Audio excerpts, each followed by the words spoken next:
დღეს გიორგობა მართლმადიდებელი ეკლესია წმინდა გიორგის ბორბალზე წამების დღეს აღნიშნავს. ტაძრებში დილიდან წირვა ლოცვა სრულდება. ნინი მაისურაძე გვერდდება სამების საკათედრო ტაძრიდან.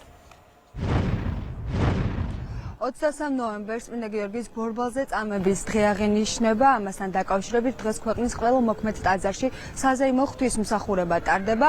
მრევლი და მორწმუნეები დილიდან იკრიბებიან სამების საკათედრო ტაძარში, სადაც დღეს საზეიმო ღვთისმსახურებას გიორგობასთან დაკავშირებულს სრულიად საქართველოს კათოლიკოს პატრიარქის მოსაყდრე მეუფე შიომუჯერი მღვდელმთავრებთან ერთად აღასრულებს.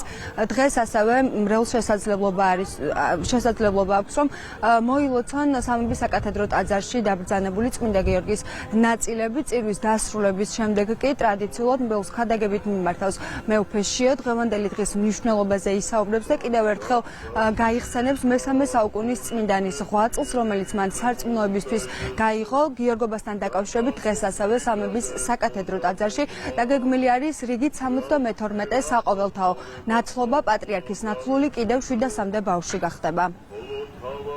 არის მისი ბორბალზე წამების დღე, რომელსაც უშუალოდ საქართველოს ეკლესია აღნიშნავს განსაკუთრებული ზეიმით განსხვავებული სხვა ადგილობრივი ეკლესიებისაგან, რაც შეიძლება ეთქვას, ეს კიდევ ხაზს უსვამს საქართველოს ეკლესიის დამოკიდებულებას და ჩვენი ერის დამოკიდებულებას აი წმინდანის მიმართ, რომელიც სწავლის განსაკუთრებულ პატივისცემას. როგორც წმინდა გიორგი მრავალი ტანჯვა გაიარა, მრავალი წანება და ის გამარჯვებული გამოვიდა ამ მრავალმხრივი განსასწრებისაგან.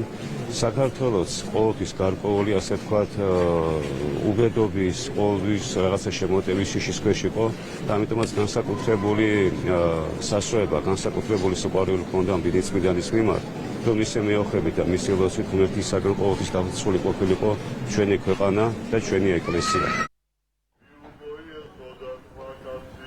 როგორც უკვე გითხარით, გიორგობასთან დაკავშირებული საზეიმო ღვთისმსახურების შემდეგ დღეს სამების საკათედრო ტაძარში საყოველთაო ნათლობა გაიმართება. ეს ინიციატივა 2008 წლიდან იმართება. პატრიარქის ინიციატივის მიზანი დემოგრაფიული მდგომარეობის გაუმჯობესებაა.